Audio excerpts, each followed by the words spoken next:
तुषा की body decompose हो चुकी है। बॉडी की पहचान ही नहीं कर पा रहे हैं परिजन। बर्थ मार्क से उसके बाद बॉडी की पहचान हुई है, ये परिजनों के द्वारा बताया जा रहा है। साथ ही आपको बता दें कि तुषा की बॉडी पूरी तरीके से फूल चुकी है, ये तुषा का भाई कह रहा है। और देखिए पिछले 10 दिनों से एम्स के मॉर्चुरी में बॉडी रखी हुई थी और माना यही जा रहा था और एक्सपर्ट भी यही कह रहे थे कि इस बॉडी को जल्द से जल्द या तो इसका पोस्टमार्टम करवा दिया जाए या इसका अंतिम संस्कार करवा दिया जाए, क्योंकि बॉडी डिकम्पोज हो रही है। जो तापमान चाहिए होता है -80 डिग्री सेल्सियस, वो तापमान एम्स भोपाल में मौजूद ही नहीं था, वो सुविधा उपलब्ध नहीं थी। और इसी बीच जिस बात का डर था वही हुआ। तुषा की बॉडी डिकम्पोज हो चुकी है और बॉडी की पहचान करना बहुत मुश्किल हो चुका है।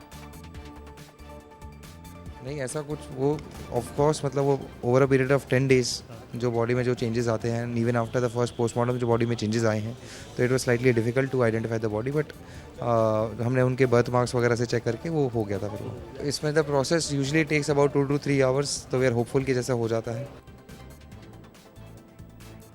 और इसी बीच देखिए एक और बड़ी खबर आपको बता दें, भोपाल में ही होगा तुषा का अंतिम संस्कार। पोस्टमार्टम के बाद तुषा का अंतिम संस्कार कर दिया जाएगा।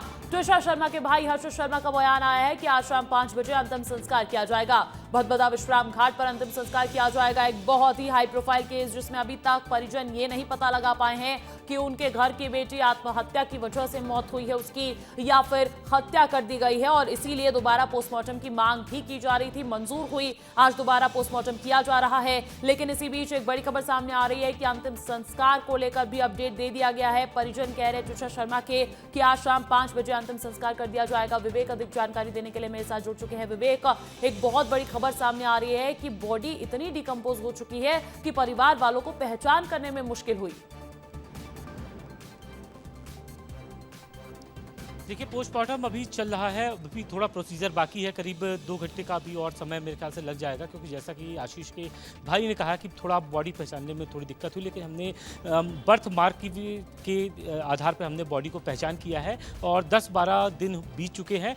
तो बॉडी में जरूर कोई कॉम्प्लिकेशंस आए हुए हैं, बॉडी थोड़ा सा डैमेज भी हुई है, डिकम्पोज भी हुई है। तो ऐसे में ये बहुत बड़ी बात है, क्योंकि 10 से 12 दिन के बाद दोबारा पोस्टमार्टम होना ये एक रेयर ऑफ रेयरेस्ट केस में देखने के लिए मिलता है। और सबसे महत्वपूर्ण बात है कि आज उसका भोपाल में अंतिम संस्कार होगा। 5 बजे का समय परिवार ने तय किया है। उनके भाई आशीष ने बताया है कि 5 बजे परिवार के लोग उसमें शामिल होंगे। जिसको भी श्रद्धांजलि देना है वो श्रद्धांजलि देने के लिए आ सकता है। हालांकि हमने ये भी समर्थ किया, समर्थ का परिवार भी अगर आना चाहे तो वो आ सकता है। तो उन्होंने कहा जिसको आना है वो आ सकता है।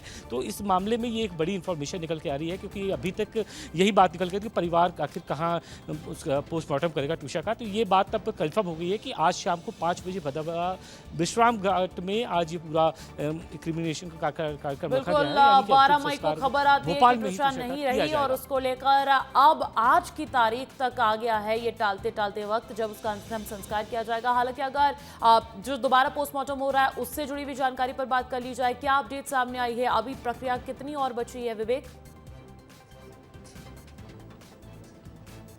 देखिए अंजलि, सुबह 12 बजे से ये प्रक्रिया शुरू हुई है और करीब अब मेरे ख्याल से 2 बजने को आ रहे हैं, 1 से 1.5 बज चुके हैं, 1 बजने को आ रहे हैं और करीब ये 3 बजे पूरा पोस्टमार्टम खत्म हो जाएगा। सेकंड पोस्टमार्टम 2 बजे या 3 बजे तक खत्म हो जाएगा। उसके बाद परिजन उसकी बॉडी को लेकर भदभदा विश्राम घाट जाएंगे। अभी कुछ प्रोसीजर बाकी है और यही कारण है कि तुषा के फैमिली के लोग भी यहाँ मौजूद हैं और 3 बजे के बाद संभवतः वो अंतिम संस्कार की जो विधि होती है उसके मुताबिक उसका अंतिम संस्कार किया जाएगा। और परिवार वाले उनको हमने सुना भी, लेकिन अगर आप वहां पर मौजूद हैं, उनसे बात कर पाए तो जरा जानिएगा दोबारा पोस्टमार्टम को लेकर वो अब संतुष्ट हैं क्या? देखिए वो पोस्टमार्टम की रिपोर्ट आने के बाद संतुष्ट होंगे। अभी फिलहाल परिवार के सभी लोग अंदर हैं, अंदर कुछ प्रक्रियाएं हैं उनको पूरा किया जा रहा है। और हर्षित जो तुषा के भाई हैं उन्होंने सब बॉडी देखी है और उन्होंने अपनी बहन की बॉडी देखने के बाद ये कहा है कि उसमें थोड़े चेंजेस आए हैं 10 दिन के बाद जब दोबारा पोस्टमार्टम हो रहा है। तो ऐसे में रिपोर्ट आने के बाद ही स्पष्ट होगा कि आखिर तुषा की हत्या की गई है या उसने खुद सुसाइड किया है। तो ये एक जाँच का विषय है और जाँच बाद ही 1 से 1.5 घंटा और लगेगा दोबारा पोस्टमार्टम की प्रक्रिया को पूरे होने में और उसके बाद इंतजार रिपोर्ट का होगा। रिपोर्ट में देखना होगा कि क्या पहली रिपोर्ट से मिलती जुलती रिपोर्ट आती है या कुछ बदलाव देखने को मिलता है और एक नया मोड़ इस केस में आता है। बहुत शुक्रिया तमाम जानकारी हम तक पहुंचाने के लिए।